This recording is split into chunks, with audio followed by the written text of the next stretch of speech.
Honey, stop playing with that.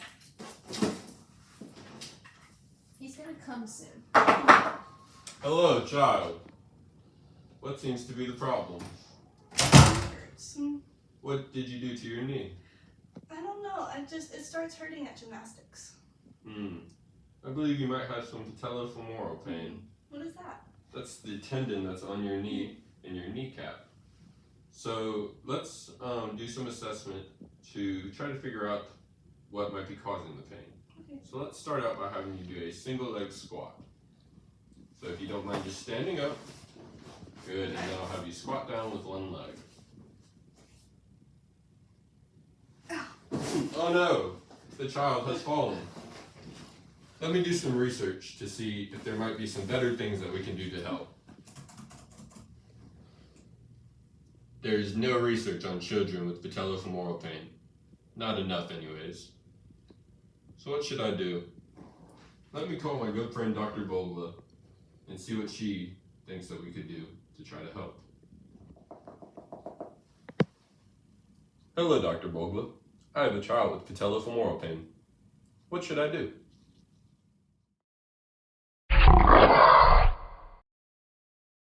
Hello? I'm busy writing Max Santana. I'm just gonna give this to one of my students. Hello? Hey, Dr. Bogla, you want us to do what? You want us to look at patellofemoral pain in children? Alright, well here's a little bit about what we're going to have to do.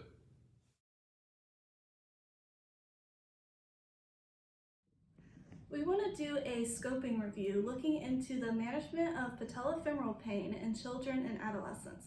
We're interested in this population specifically because while there's a lot of research out there regarding patellofemoral pain in adults, there's currently very limited research into patellofemoral pain in children and adolescents. However, this is a problem that needs to be addressed because patellofemoral pain is one of the most common causes of anterior knee pain in adolescents. We also see that there's an increased risk of patellofemoral pain in young adolescents, like middle school age, and specifically those that are athletes. But that risk significantly declines once they reach high school. So management of patellofemoral pain in this young prepubescent age group really needs to be looked into more. It also appears to affect female athletes more than males. We are interested in looking into what causes patellofemoral pain in this population and ultimately how to manage it so that these athletes can continue with their sports and ideally not have chronic knee pain as they become adults.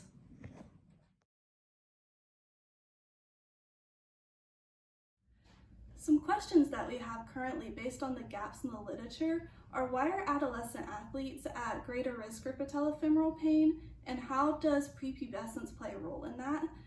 Also, does certain participation in certain sports play a role, and are certain athletes at greater risk than others? And then what are some preventative measures for adolescent athletes at high risk for patellofemoral pain? And how can we prevent their patellofemoral pain from becoming a chronic issue that continues later in life?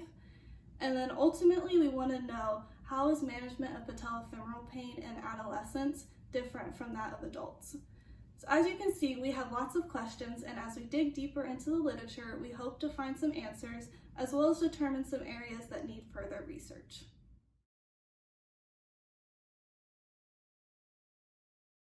And management of patellofemoral pain in children and adolescents. Since there's limited research on patellofemoral pain in children, we aim to learn about the research that there is and identify where further research may be useful. We will complete a scoping review to systematically map the literature that's present on the topic through identifying key concepts, theories, and sources of evidence. A scoping review is a precursor to a systematic review and aims to provide an overview of the evidence that is present. When completed, the scoping review should provide a comprehensive summary of the available research and identify where further research is needed to fill in the gaps.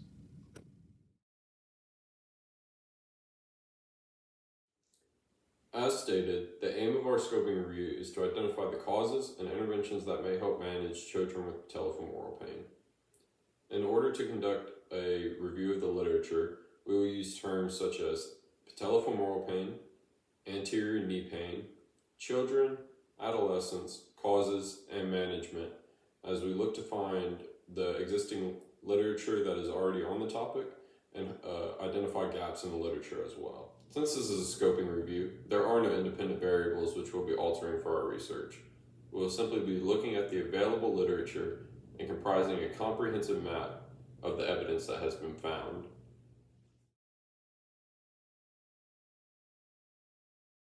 This information will be beneficial to physical therapists so that we can further understand our pediatric patients' patellofemoral pain and what interventions may be most useful to them. We want to recognize that there's a higher prevalence of patellofemoral pain in adolescent athletes as well. So finding what will be best for their return to sport and ability to return to life without patellofemoral pain is of the highest importance, as they still, hopefully, have the majority of their life ahead of them, and we do not want this to become a chronic issue that they will be dealing with for a long time.